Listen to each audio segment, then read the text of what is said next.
요즘 챗 GPT가 화제입니다. 미국에서는 이 인공지능이 변호사 시험, 의사 시험 문제를 다 풀었다는 뉴스도 들려오고요. 학생들이 인공지능으로 글쓰기 숙제를 제출해 일선의 교사들이 골머리를 앓고 있다는 뉴스도 들립니다. 국내에서는 이 AI에게 수학 능력 시험 영어 문제를 풀게 했더니 단 7분 만에 풀어버렸다는 무서운 뉴스도 들립니다. 챗 GPT는 사용자와 주고받는 대화에서 질문에 답하도록 설계된 언어 모델입니다. 이런 뉴스를 접하면서 호기심이 들더군요. 인간의 감정을 표현하는 시도 AI가 쓸 수 있을까? 이런 의문을 품고 며칠 실험을 해봤습니다. 그리고 AI와 시쓰기 대결을 해봤습니다. AI는 시를 어떻게 쓸까? 그 결과는 이렇습니다. AI가 단 3분 만에 쓴 시는 이렇습니다. 단 한 글자도 지우거나 보태지 않았습니다.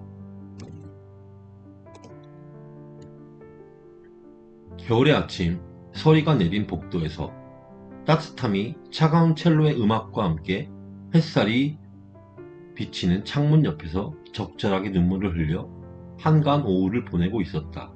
컵에 떡국을 담고 목줄을 늘어놓은 신발에 잘 끼며 TV를 보며 색연필로 이불을 꾸미고 과일과 표정으로 영혼을 표현하고 있었다. 다음날은 아침이 선명하게 비추어 징검다리 검어 목숨을 위협하는 파도와 동굴에 떨어지는 눈물을 떠올리며 침묵을 깨고 있었다. 선물로는 전기장판과 폭죽, 모자를 받았지만 가장 가치 있는 것은 허기를 깨우는 봄의 낮잠이었다. 이렇게 AI는 시를 쓰더군요.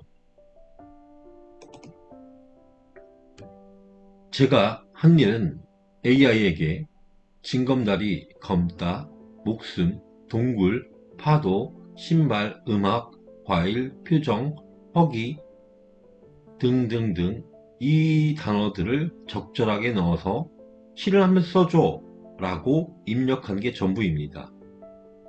이 시를 좀 해석해 볼까요?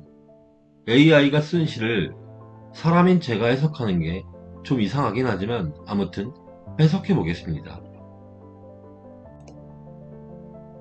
이 시는 어떤 겨울과 봄에 대한 이야기입니다. 따뜻함이 차가운 첼로의 음악과 함께 햇살이 비치는 창문 앞의 이야기이지요. 따뜻함과 차가운 첼로라는 대조가 눈에 띕니다. 컵에 떡국을 담고 목줄을 늘어놓은 신발에 잘 끼며 TV를 보며 이런 문장은 조금 어색하군요. 도대체 무슨 말인지 모르겠습니다. 색연필로 이불을 꾸미고 과일과 표정으로 영혼을 표현하고 있었다. 이런 표현들은 정말 좋네요. 어떤 시집을 샀다가 이런 표현을 봤다면 저는 밑줄을 그었을 겁니다. 색연필로 이불을 꾸미는 행위는 어린 아이들의 놀이에서 충분히 가능하고 꿈속에서 또한 가능한 일입니다. 이어지는 문장. 과일과 표정으로 영혼을 표현하고 있었다. 이 문장은 과일, 표정, 영혼 같은 이질적인 낱말들이 서로 어우러지며 낯선 표현을 만들고 있습니다. 그러니까 우리들의 영혼이라는 게 과일로도 표현될 수 있다. 정말 좋은 문장이라고 생각합니다.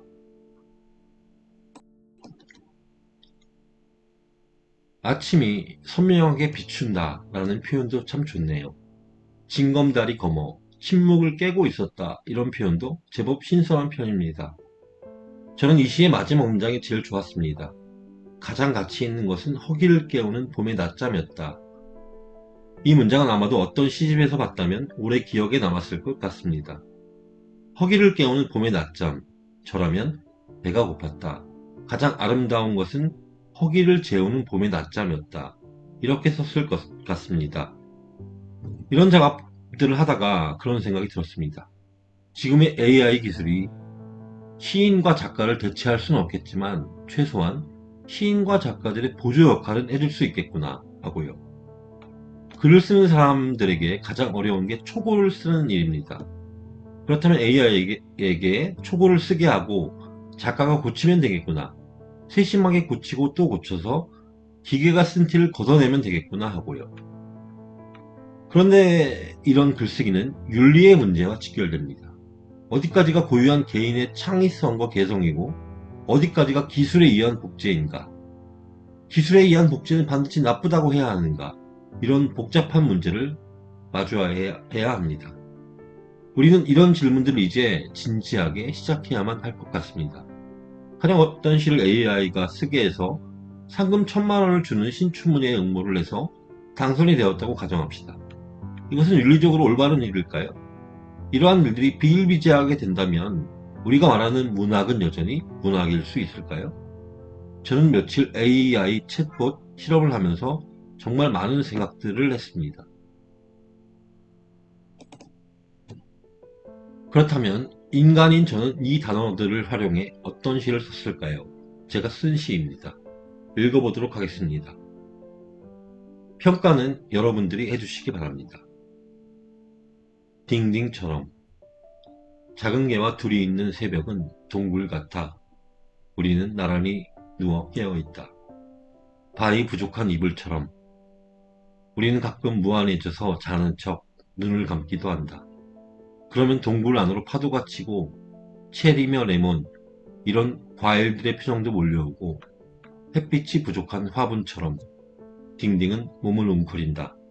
아침은 너무 멀고 잠은 더 멀어서 넘치는 통증처럼 뒤척이다가 우리는 서로의 약을 대신 먹는 것 같고 이 밤은 이 동굴은 지구에 단 하나 남은 병실 같고 우리는 이 새벽에 같은 종이 되어서 내가 웅크리면 너는 앞발로 나를 툭툭 치기도 하고 첼로처럼 낮게 더 낮게 새벽의 가장 깊숙한 곳으로 서로 섞일 것처럼.